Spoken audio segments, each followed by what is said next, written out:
had just watched 28 Years Later, and it was a bit of a confusing experience for me. I had just had a refresher on 28 Days Later, the original, because I knew this was coming and I had anticipated this new release quite a bit. The trailers were literally everything I wanted them to be. They were eerie, beautiful, they were new and fresh. The Scottish Highlands is absolutely the coolest location they could have put this movie in. I want to say I enjoyed the movie, and I really did, but I hesitate to call it good when the only thoughts I have about it are negative. Like, I would recommend you watch it because it was fun, but there's a little piece of my ape brain that refuses to enjoy things if I don't agree with the direction, and there's a lot to disagree with here. I'm gonna start off my critique with The Infected. The Infected of the 28 Days Later universe are one of my favorite types of zombies in fiction because unlike most popular media would portray them, other than World War Z, don't be that guy, the Infected are not undead, and this matters for a lot of reasons. One, they have to sustain themselves still. Meeting the essentials like food and water, waiting for the infected to starve was a very big plot point in 28 Days Later because in this universe it is a viable option. This is a much more interesting dynamic for me because it raises the question of how the infected will manage in the years to come when they can't endlessly shamble the world several times over like they can in The Walking Dead. 2. Since they're still only human, they can be fought with similar methods to a regular person. Realistically, in this universe, bladed weaponry is nearly useless because all it does is spray blood everywhere, which is the method of infection. And I don't know if you know this, but skulls aren't exactly that hard to shatter with any form of blunt weaponry. Our brains aren't really known for being super resilient. In 28 Days Later, there's a scene where the main character, Jim, attracts infected to his house, and Selena hacks them to death with a machete, which gets blood absolutely everywhere. And it could have easily ended up in eyes and mouths. Basically, what I'm saying is, at that point in the movie, they really had the survival instincts of a newborn. 3. They retain their speed and processing abilities. They understand that light, sound, and movement in the distance very likely means people, and they, with a full-blown sprint, will then gather to any source that they associate with humanity with full conviction and violence. They understand house layouts, since they were once people, and they use this knowledge to sweep buildings room by room with pretty impressive speed. All of this to say, they are an impressively destructive force of nature, and all of these things make them especially dangerous in a tight urban environment where danger could be lurking around any corner, street, or alleyway, and you simply wouldn't know it until these things were beelining to you like you were a human-sized mega stuff Oreo. Now that we've established the zombie lore, so to speak, of the original, I want to highlight the changes made. They did things in the sequel that I both love and hate. As the title would suggest, the new installment takes place 28 years later after the original outbreak, and that raises questions from point number 1. How did the infected sustain themselves? There are these amazing glimpses of the infected hunting deer at night. The small amount of it that we see is extremely visceral and feral, and I loved every second of it. But these scenes were absolutely pitch black. I don't know how many of you guys have ever been out in the woods at night when you're super far away from a city and any kind of light pollution, but that is a different kind of darkness. That's actually what pitch black means. Do the infected now have some kind of pseudo night vision? Because tracking down and killing a deer in these conditions for a feral human being using nothing but their bare hands and no tactics at all is almost impossible. It's a small nitpick, but something I wanted to point out right at the beginning for the sake of covering everything that's on my mind. In the original, the infection didn't alter the person physically in any way, and if it did, it really hadn't been shown. Yet in the sequel, the infection is actually described as quote-unquote similar to steroids. Is this the virus evolving over time? We don't really know because nobody ever suggests that the infection is changing at all, despite the fact that these people have been regularly living with it for nearly 30 years. The people of the island that are regularly combating the infected population would probably notice them getting stronger over time inexplicably. Also, the movie doesn't show anything to suggest this. There's no evidence. They don't have any feats of strength that show that they're any stronger than the average person. There are a couple scenes of the infected bringing people down and tackling them, both on what I assume is day 1 of the infection and 28 years after, and they perform physically identically. Maybe the steroids line refers us to their stamina? The steroids don't have any positive effects on endurance though, as most steroids are known to hinder heart functions. So what did they really mean by this? I bring up endurance because of my prior point, hunting at night with their bare hands. It seems that once these infected give chase, they don't stop until they're dead, what they're hunting is dead, or they lose sight of their prey. At least this is what is shown in 28 years later. In the original movie, there's a scene where the survivors drive away in a car, and we can see the infected slowing down and changing pace to a more sustainable speed, a walk almost. They're still human, it's only common sense that they would become tired after a long and continuous sprint, and as the infection's main goal is to spread, it probably values self-preservation to an extent where it sees no need to recklessly spend its host's life needlessly. I'm gonna get to my point here, I promise, but I want to make this case accurately. Let me ask you, what makes human beings so dangerous? Is it our speed, extreme adaptation, or strength? All of these things and more. Humans are persistence hunters. For this very reason, we have been able to kill and hunt things that are much bigger and stronger than us for thousands of years. We have an excellent memory, and our prey only runs for so long. We have so many unique things that assist us in pursuit. We aren't so blinded by our primal instincts that we can't regulate our heat and speed. The way we move, even the way we breathe, is engineered differently. Where most quadrupeds breathe in rhythm with their strides, we have complete control over. We don't need to stop to rest. We can simply walk, actively pursuing the entire time. Eventually, that prey is gonna sit down and rest, and then boom, it's dead. Can you imagine how absolutely horrific it would be to be hunted by people? So why do the infected never take advantage of this in the sequel? Why do they mindlessly run down people, at times even making noises to announce their presence preemptively? In the original, as we see a couple times, they are capable of sneaking up on people and staying dead silent while acquiring their target.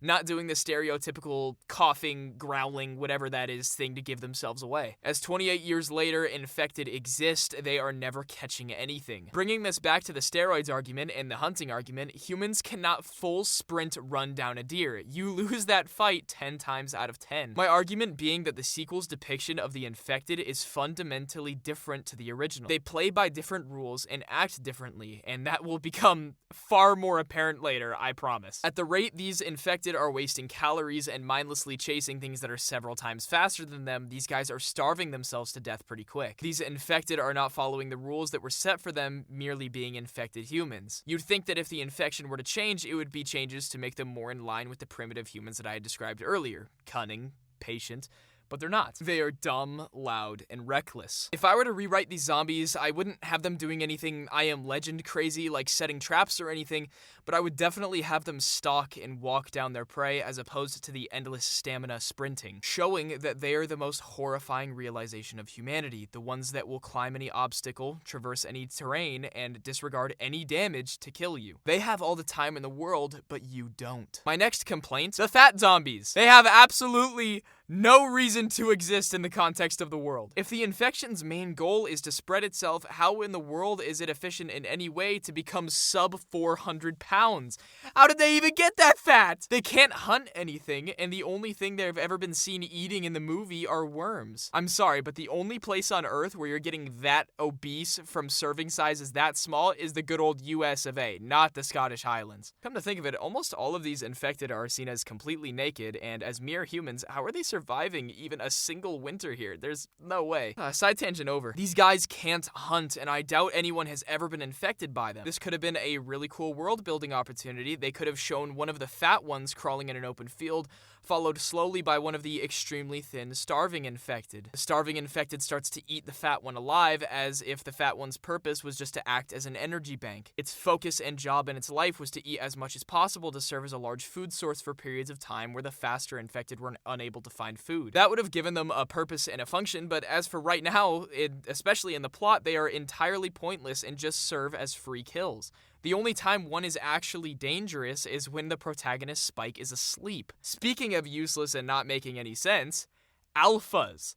Why in a grounded post-apocalypse story did they introduce a 9-foot-tall dude that does Mortal Kombat fatalities on people? He has the ability to command faster infected as well, even though they don't really use it to any meaningful effect throughout the entirety of the runtime. Let me just tell you in a simple way why I believe this is stupid. First off, it's just not fucking possible. I actually don't know what the fuck they were thinking with this. Secondly, I don't understand what their purpose within the infection would ever be. They're far bigger and almost entirely muscle-bound, being able to rip people apart and lift fully grown men up into the air with nearly no effort. Could you imagine how much food it takes to sustain this thing? One of these is worth about 10 of the fast ones, which are way more effective hunters, can cover significantly more ground, and combined take much more effort to kill. Not only that, but these alphas don't infect a single person throughout the entire movie. So what's the point? All they do is kill people, which makes no sense as every living person is a potential catalyst for the infection. The existence of the alphas actively harms the infection's ability to sustain itself and acquire more hosts. So they also have no reason to exist. How do they even exist? Where the frick do these guys come from? My girlfriend actually suggested a pretty good theory during the duration of the movie while we were watching it together. She had suggested that they are possibly a byproduct of an infected birth because, you know, the whole steroids line from earlier, it would kind of make sense. The resulting infant grows to be absolutely massive. This theory makes the most sense to me, despite the fact that I still think it's outrageously stupid. The last topic of the infected portion of the video. The baby.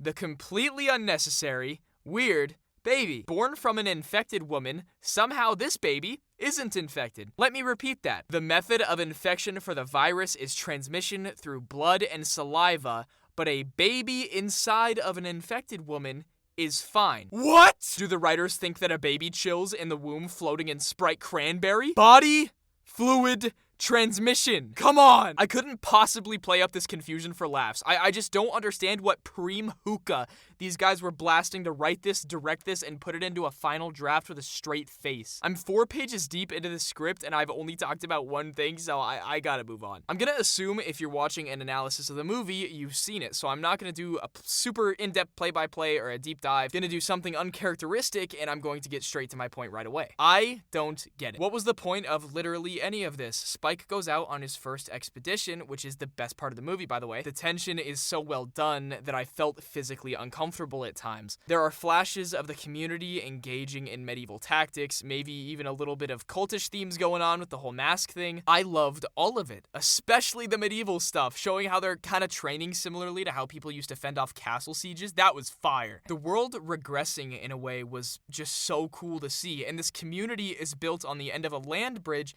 that appears and disappears in accordance to the tide. This is straight gas. Then it's all gone after about the first 30 minutes. Yeah, the main character, Spike, learns about a guy who was formerly a doctor who has an obsession with burning bodies, and at this point, nobody knows why. Spike had just barely survived his first outing and definitely would not have survived if it were not for his father. But after learning about this quote-unquote doctor who hasn't practiced his profession in about 30 years, who is very probably completely insane, he then starts a fire in his community in their equipment shed, which is one of, if not the most important place on the island, and drags his bedridden, sick mother out onto the mainland where they will absolutely and more than likely be overrun and infected. No human being acts like this, especially not a 12-year-old. Then the writers realize that the infected don't seem all that intimidating anymore on account of the fact that they need both of these characters alive for the time being, so they introduce another guy whose sole purpose in the story is to be the guy that dies. Then we get the zombie not zombie baby, dude that I just mentioned dies, whoop-de-hoo, he was only there for like 8 minutes. Then they meet the doctor, and he's pretty cool. Doctor is totally fine and normal after not speaking to a single soul for decades and killing what is possibly over 1,000 infected, which in hindsight is absolutely insane. But just look at these monuments. There's no way this isn't at least 1,000 people. They learn that Spike's mom has cancer, and all of a sudden the doctor just decides to drug the kid and mercy kill the mom. Spike, after all this, decides not to come back to his community. So was this the point? Was this a personal development story for Spike? His fears are never really brought up or addressed. I guess he just wanted to save his mother. But then when he lost her, that fear was never really replaced by anything similarly potent. If we were to put this into a hero's journey archetype, I don't really know what Spike's lie would be. What does he wrongfully believe about the world that pushes him to endanger himself? Is his lie that his community is deceiving him out of malice? Does Spike think that his father trying to protect him is actually hindering his growth? Does Spike just hate his father? Jamie cheats on his wife and gets super mad at his son during the movie, but all signs would point to him being literally the perfect father prior to the events of the story. Hey, editing Ryan here, I totally lied. Spike's lie, in hindsight from like rereading my script and everything, Spike's lie is that he believes his father doesn't care about his mother, and he even asks Jamie at one point if he wants his mom to die. I can imagine that kind of stems from when Jamie was cheating on his mother. Maybe Spike thinks that Jamie isn't helping his mom on purpose so that she can be out of the way so that he can go and fool around with other women. That's kind of what I thought of in my head. I can't lie. I just wanted to be transparent because after reading through this, Spike does have a lie for sure. I just kind of messed up that part of the video. Why does Spike decide not to go home? Why does he decide to stay on the mainland? His newfound independence isn't a result of some fear of codependence. He didn't develop some disconnection from life and death after meeting the doctor.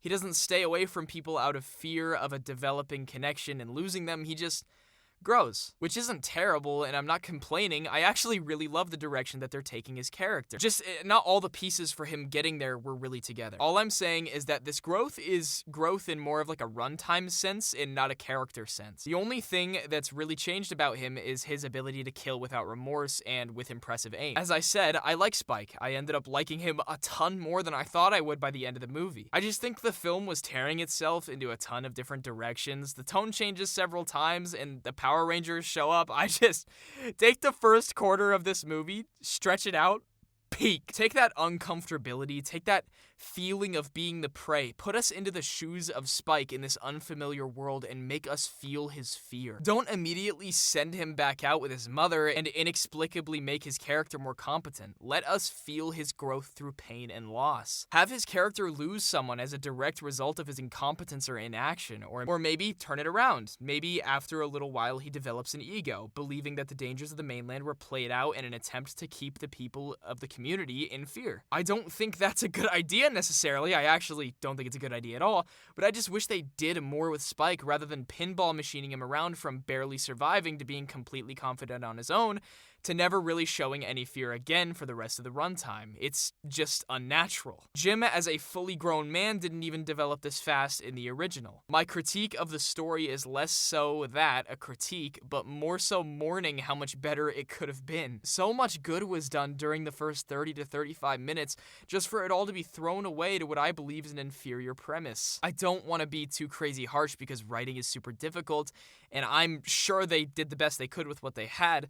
I have a ton of empathy for everything they did other than the infected because that was pretty bad no matter what way you cut it. Funny thing, I actually think this movie probably reads better as a movie adaptation of The Forest rather than a sequel to 28 Days Later. Just replace the infected with the cannibals of the island, and I think things not only make more sense, but would only make the movie better. 9 foot tall dude, replace him with the mutant cannibals. Weird zombie, not zombie baby. If it was just a cannibal, it would be just a normal baby, just like in the movie. Just food for thought, but I was legit thinking this actively in the theater. I liked this movie, it was fun, and obviously I have it to thank for firing me up enough to write something like this because it's also been a lot of fun to write. Just like the movie, this video is purely for entertainment and it is just my opinion. I would love to hear yours in the comments. Since like 4 people watch my videos, I don't believe I'll have any trouble reading them all. Thank you for watching.